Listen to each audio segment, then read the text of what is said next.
Hello dear students, welcome to smart knowledge. प्यारे बच्चों, आज की जो वीडियो है उसमें हम डिस्कस करने वाले हैं common annual school examination for class 6। Subject रहेगा साइंस। टाइम अलाउड रहेगा 2.5 घंटे और मैक्सिमम मार्क्स रहेंगे 60। वीडियो को एंड तक ज़रूर देखिएगा क्योंकि यहाँ पर आप कवर करने वाले हो बहुत ही इंपॉर्टेंट क्वेश्चंस जो आपके एग्ज़ाम के लिए काफ़ी हेल्पफुल रहने वाले हैं। सबसे पहले जो है सामान्य निर्देश दिए गए हैं और इनको आप अच्छे से पढ़ लेंगे। इसमें आपको कंप्लीट पैटर्न दिया गया है। ठीक है, इस वीडियो में हम इस पेपर को हिंदी मीडियम में डिस्कस करेंगे और नेक्स्ट वीडियो में हम इसे इंग्लिश मीडियम में डिस्कस करने वाले हैं। Now let's start. खंड क दिया गया है, निर्देशानुसार कीजिए, बताइए कि दिए गए कथन सत्य हैं या असत्य। फर्स्ट है, कमजोर दृष्टि विटामिन सी की कमी का एक लक्षण है, तो ये क्या हो जाएगा, ये असत्य हो जाएगा। ठीक है। सेकंड है, जब एक छड़ चुंबक को लोहे की छीलन के पास लाया जाता है तब बहुत कम लोहे की छीलन छड़ चुंबक के सिरों पर चिपकती है, तो ये क्या हो जाएगा, असत्य हो जाएगा। दर्पण में हमें स्पष्ट प्रतिबिंब प्राप्त होते हैं, तो ये क्या होगा, हमें स्पष्ट प्रतिबिंब प्राप्त होते हैं, तो ये सत्य हो जाएगा। गन्ने के पौधे में फूल होते हैं, तो ये भी क्या है, सत्य है। ठीक है। नेक्स्ट देखिए, रिक्त स्थानों की पूर्ति करनी है। प्रकाश देने वाले पतले तार को विद्युत बल्ब का क्या कहा जाता है, तो प्रकाश देने वाले पतले तार को विद्युत बल्ब का तंतु कहा जाता है। एक बेलनाकार चुंबक में डैश ध्रुव होते हैं, तो एक बेलनाकार चुंबक में 2 ध्रुव होते हैं। 7th क्वेश्चन है, पर्णवृंत पत्ती को डैश से जोड़ता है, तो पर्णवृंत पत्ती को जो है किससे जोड़ता है, तने से जोड़ता है। 8th है, समुद्र में जानवर डैश पानी से घिरे रहते हैं, तो समुद्र में जानवर जो है नमकीन पानी से घिरे रहते हैं। नेक्स्ट है, निम्नलिखित प्रश्न के उत्तर एक शब्द या एक वाक्य में दीजिए। बिजली के तारों को विद्युत रोधी सामग्री से क्यों लपेटा या ढका जाता है, तो उसको विद्युत रोधी सामग्री से क्यों लपेटा ढका जाता है, ताकि करंट ना लगे। पारदर्शी पदार्थ के 2 उदाहरण आपको देने हैं। पारदर्शी कौन से होते हैं, जिनमें हम आर पार देख सकते हैं, अपारदर्शी जिनमें नहीं देख सकते, और पारभासी होते हैं जिनमें धुंधला दिखाई देगा। ठीक है, तो पारदर्शी पदार्थ के 2 उदाहरण देने हैं, तो वायु, पानी, कांच, ये आप लिख सकते हो। नेक्स्ट है, मिमोसा पौधे का सामान्य नाम लिखे, तो मिमोसा पौधे का सामान्य नाम क्या हो जाएगा, छुई मुई का पौधा, टच मी नॉट प्लांट होता है। ऐसे 2 उदाहरण दीजिए जहाँ हवा किसी वस्तु को गति करा सकती है, तो हवा किसी वस्तु को गति करा सकती है, पतंग है, फिरकी है, ये इसके एग्जाम्पल हो जाएंगे। अगला क्वेश्चन है, खंड ख दिया गया है। सेकंड क्वेश्चन, मोटापा किसी अभाव से होने वाला रोग नहीं है, समझाइए। तो जो मोटापा है वो किसी अभाव से, किसी पौष्टिक तत्व की कमी से होने वाला रोग नहीं है। ठीक है, तो इसमें आंसर आप लिखेंगे, मोटापा किसी पोषक तत्व की कमी से नहीं बल्कि अधिक वसा युक्त जो भोजन है वो खाने से होता है। ठीक है, बल्कि अधिक वसायुक्त भोजन के सेवन और शारीरिक गतिविधियों की कमी के कारण होता है, तो ये इसका आंसर हो जाएगा। नेक्स्ट देखिए, अथवा में दिया गया है, छोटे बच्चों को संतुलित आहार की आवश्यकता नहीं होती जबकि वयस्कों को इसकी आवश्यकता होती है। क्या आप इस कथन से सहमत हैं, क्यों और क्यों नहीं। तो देखिए आंसर क्या रहेगा, यह कथन गलत है। छोटे बच्चों को भी संतुलित आहार की आवश्यकता होती है क्योंकि यह उनके शारीरिक और मानसिक विकास के लिए आवश्यक है, तो ये इसका आंसर हो जाएगा। नेक्स्ट देखिए, पर्वतारोही अपने साथ ऑक्सीजन सिलेंडर क्यों लेकर जाते हैं, तो पर्वतारोही अपने साथ ऑक्सीजन सिलेंडर क्यों लेकर जाते हैं, क्योंकि ऊंचाई पर वायुमंडल में क्या है, जैसे जैसे हम ऊंचाई की तरफ जाते हैं तो ऑक्सीजन की मात्रा हवा में कम होती जाती है, जिससे क्या होगा, सांस लेने में कठिनाई होती है और इसीलिए सिलेंडर अतिरिक्त ऑक्सीजन प्रदान करता है, इसीलिए हमें ऑक्सीजन सिलेंडर लेकर जाना पड़ता है।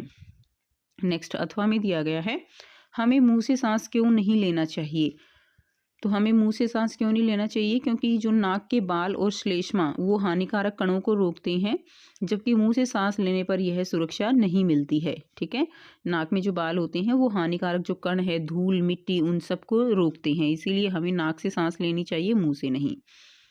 अगला क्वेश्चन है, जड़ों के कोई 2 कार्य आपको लिखने हैं, तो जड़ के क्या क्या कार्य हो जाएंगे, पानी और खनिज तत्वों का अवशोषण करती है और पौधों को मिट्टी में स्थिरता प्रदान करता है। नेक्स्ट देखिए, आजकल बहुत सारे गांवों में को विद्युत आपूर्ति मिल रही है, इससे ग्रामीणों को किस प्रकार सहायता मिली है, तो इसमें क्या आ जाएगा कि जो है, देखिए, घरों में रोशनी और पंखों की सुविधा, शिक्षा, खेती और छोटे उद्योगों में सुधार। नेक्स्ट देखिए, कदापि सूर्य की ओर सीधे न देखें, क्यों, तो हमें सूर्य की ओर सीधे नहीं देखना चाहिए, क्यों, क्योंकि सूर्य की तेज किरणें आंखों की रेटिना को नुकसान पहुंचा सकती हैं। सूर्य की किरणों में पराबैंगनी किरणें जो है वो हमारी आंखों के लिए नुकसानदायक होती हैं, तो इसीलिए आंखों की रेटिना को नुकसान पहुंचा सकती हैं।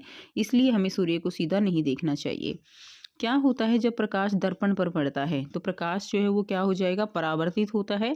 प्रकाश देखिए जब भी दर्पण पर पड़ेगा तो क्या होगा, ये टकराएगा, ये जैसे कि ये क्या है, दर्पण है, टकराएगा, टकरा कर वापस आ जाएगा। ठीक है, और इसीलिए हम जो दर्पण है उसमें अपना प्रतिबिंब देख पाते हैं, और जिस कोण से टकराएगा उसी कोण से ये वापस आ जाएगा। नेक्स्ट देखिए, आप मैग्नीस की छड़ी किस तरह बना सकते हैं। तो मैग्नीस की छड़ी जो है वो कैसे बना सकते हैं। चुंबकीय छड़ी बनाने के लिए आप किसी छड़ी पर चुंबक को टेप या गोंद की मदद से चिपका सकते हैं। इस चुंबकीय छड़ी का उपयोग वस्तुओं को उठाने के लिए किया जा सकता है। तो कोई भी जो है छड़ी आप प्लास्टिक की ले सकते हैं, कोई भी छड़ी लकड़ी की ले सकते हैं। ठीक है, तो कोई भी छड़ी लेकर और उसके एक सिरे पर क्या बांध देंगे, उसके एक सिरे पर चुंबक बांध देंगे तो ये एक मैग्नेस छड़ी बन जाती है। नेक्स्ट देखिए, निम्नलिखित की परिभाषा लिखिए और प्रत्येक का एक उदाहरण लिखेंगे।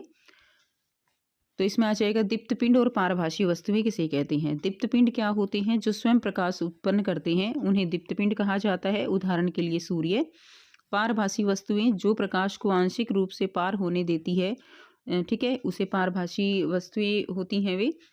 जैसे कि जो धुंधला कांच है, आंशिक रूप से मतलब क्या होता है कि पूरी तरह आर पार दिखाई भी नहीं देगा और थोड़ा थोड़ा दिखाई देगा, धुंधला धुंधला। नेक्स्ट देखिए, अगला क्वेश्चन है, मरम्मत कार्य के लिए बिजली मिस्त्री जो है, मरम्मत कार्य के लिए बिजली मिस्त्री द्वारा उपयोग किए जाने वाले उपकरण जैसे पेचकस और प्लायर्स के हत्थों पर प्राय प्लास्टिक या रबड़ के आवरण चढ़े होते हैं। क्या आप इसका कारण समझा सकते हैं। तो आवरण क्यों चढ़े होते हैं, ताकि हमें क्या ना लगे, करंट ना लगे। तो प्लास्टिक और रबड़ जो है विद्युत रोधक होते हैं, जो करंट से बचाव करते हैं। नेक्स्ट देखिए, किसी वस्तु के साथ चालक परिक्षेत्र का उपयोग करके यह देखा गया कि बल्ब दीप्तिमान होता है। क्या इस वस्तु का पदार्थ विद्युत चालक है या विद्युत रोधक, व्याख्या कीजिए। तो इसका आंसर क्या हो जाएगा, इसका हो जाएगा, यदि चालक परिक्षेत्र से बल्ब जलता है तो वस्तु चालक है, क्योंकि यह विद्युत धारा प्रवाहित करती है। नेक्स्ट देखिए, अगला क्वेश्चन है, क्वेश्चन नंबर 10, तना पौधों में दो तरफा यातायात वाली सड़क के समान है, व्याख्या कीजिए। तो दो तरफा यातायात वाली सड़क के समान कैसे है।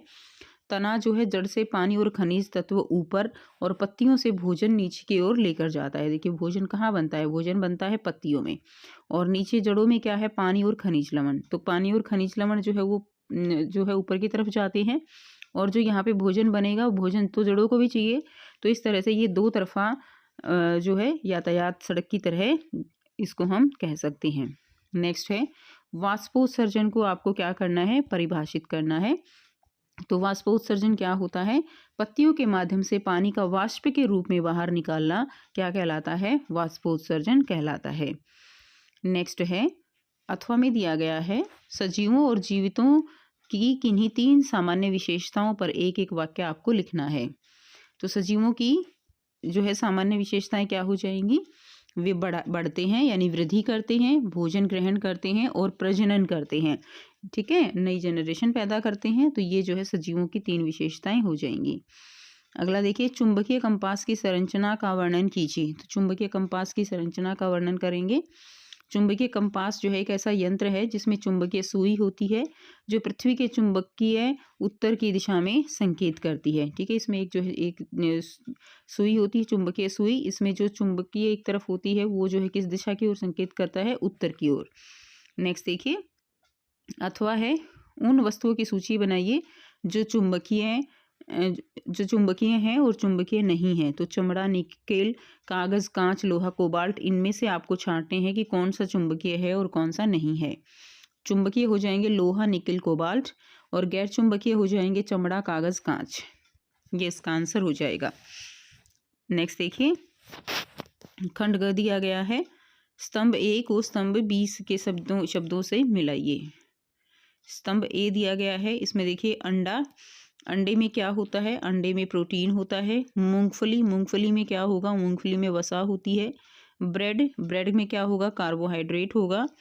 सूरज की रोशनी में क्या है, विटामिन डी है। ठीक है, तरबूज, तरबूज में क्या रहेगा, तरबूज में जो है पानी है। विटामिन बी किस में है, यकृत में क्या है, विटामिन बी है। तो ये सारे आंसर यहाँ पे भी लिखे हुए हैं। क्लियर, यहाँ से आप देख सकती हो। क्वेश्चन नंबर 13 है, पहेली आज उत्साहित थी क्योंकि उसके विद्यालय के प्रधानाचार्य को स्वतंत्रता दिवस समारोह के अवसर पर राष्ट्रीय ध्वज का ध्वजारोहण करना था। उसने ध्वज और वात सूचक को वायु, जो कि कई गैसों का मिश्रण है, के कारण हिलते और फिर कुछ देर रुकते हुए देखा। ठीक है, वात सूचक हमें किसके बारे में बताता है? तो वात सूचक हमें वायु की दिशा के बारे में बताता है। नेक्स्ट देखिए, पवन की दिशा जिसकी गति निर्धारित करती है वह है, तो इसमें आ जाएगा पतंग, नौकायान, फिरकी और उपरोक्त सभी। तो इसमें क्या हो जाएगा? पवन की दिशा जिसकी गति निर्धारित करती है वो क्या है? उपरोक्त सभी। नेक्स्ट है, वायु के वे घटक जो सजीवों के लिए हानिकारक हैं, तो वे कौन से घटक हैं? धूल और धुआं जो है ये सजीवों के लिए हानिकारक हैं। नेक्स्ट देखिए, अथवा में है, दो गैसें मिलकर 99% वायु बनाती हैं, शेष 1% बनता है। ठीक है, तो 1% जो है उसमें क्या क्या है? उसके अंदर कार्बन डाइऑक्साइड गैस है, कुछ अन्य गैसें हैं और क्या होती हैं? जलवाष्प होते हैं। तो ए इसका राइट आंसर हो जाएगा। नेक्स्ट देखिए, क्वेश्चन नंबर 14 है, हैप्पी ने मिट्टी के कुछ सरसों के बीज बोए और उनकी देखभाल करी। मिट्टी से बाहर निकलकर छोटे छोटे पौधों को देखकर वह बहुत खुश हुई। उसने वृद्धि करते हुए पौधों को ध्यान से देखा। एक दिन उसने एक अन्य पौधा देखा जिसकी कुछ पत्तियों को पारदर्शी पॉलिथीन के बैग से लगभग पूरी तरह से ढका हुआ था। उसे आश्चर्य हुआ जब उसने उस पॉलिथीन बैग के अंदर और बाहर दोनों सतह पर पानी की बूंदें देखी। तो पॉलिथीन के अंदर दिखाई देने वाली बूंदें निम्न के कारण हो सकती हैं। तो किसके कारण हो सकती हैं? वाष्पोत्सर्जन के कारण। ठीक है, नेक्स्ट देखिए, सरसों के पौधे के फूल की पंखुड़ियों का रंग कैसा होता है? तो सरसों के पौधे के फूल की पंखुड़ियों का रंग होता है पीला। क्लियर। उसके बाद नेक्स्ट है, यदि वह मिट्टी को पूरी तरह पानी से भर कर रखें तब क्या हो सकता है? तो कोई भी बीज पौधे के रूप में विकसित नहीं होगा, क्योंकि पानी से भरने के कारण उसको प्रॉपर हवा, ऑक्सीजन नहीं मिलेगी, जिसके कारण वो अंकुरित नहीं होंगे। नेक्स्ट है, यदि पहेली बीजों को एक दूसरे के बहुत निकट बोती है तब तो क्या होगा? विकास कम और धीमा रहेगा। क्लियर है, विकास कैसा हो जाएगा? कम हो जाएगा, वो अच्छे से ग्रो नहीं करेंगे। अगला क्वेश्चन है क्वेश्चन नंबर 15, मुलायम पश्मीना ऊन जिन बकरियों से प्राप्त होती है वह 5000 मीटर ऊंचाई पर पाई जाती हैं। सर्दियों में यहाँ का तापमान 0 डिग्री सेल्सियस से नीचे चला जाता है। बकरी के शरीर पर गर्म बालों की एक पतली परत उगाती है। गर्मियों में बकरियों के लिए कुछ बाल फर झड़ जाते हैं। ये बाल बहुत पतले होते हैं और इन्हें मशीनों द्वारा बुना नहीं जा सकता। जानवरों और पौधों में कुछ विशेषताएं होती हैं जो उन्हें एक विशेष रूप से जीवित रहने में सक्षम बनाती है। इसे कहा जाता है, क्या कहा जाता है? अनुकूलन। ठीक है, उसके बाद नेक्स्ट देखिए, जिन बकरियों द्वारा मुलायम पश्मीना ऊन एकत्रित की जाती है वो कहाँ पाई जाती है? तो वो जो है बहुत ऊंचाई वाले क्षेत्रों में पाई जाती है। नेक्स्ट देखिए, क्वेश्चन नंबर 3 है, बकरी के शरीर पर गर्म बालों की एक पतली परत उग जाती है जो कि बकरी को अत्यधिक ठंड से बचाती है। ठीक है, कैसे बचाएगी? अत्यधिक ठंड से। नेक्स्ट देखिए, अगला क्वेश्चन है, अथवा में पर्वतीय क्षेत्रों के वृक्ष जो है वो कैसे होते हैं? शंकुआकार होते हैं, इनकी शाखाएं तिरछी होती हैं, इनकी पत्तियां जो है वो सुई के आकार की होती हैं, उपरोक्त सभी। तो इसमें क्या आंसर रहेगा? इसमें उपरोक्त सभी आ जाएगा। क्लियर है, तो ये था कंप्लीट पेपर। आई होप सारे क्वेश्चंस बच्चे आपको क्लियर हैं। एक क्विक रिवीजन है, बहुत अच्छे से आप इसको करिएगा। सो मिलते हैं आपसे नेक्स्ट वीडियो में, और इसी तरह की और वीडियोस देखने के लिए सभी सब्जेक्ट की जो चैनल है उसको सब्सक्राइब कर लीजिए। आपके सामने जो ये प्लेलिस्ट का लिंक आ रहा है, इसमें अगर आप क्लिक करेंगे तो आपको सारे सब्जेक्ट के सैम्पल पेपर यहाँ पर मिलते चले जाएंगे। ठीक है, सो मिलते हैं आपसे नेक्स्ट वीडियो में। Till then take care, bye bye and have a nice day.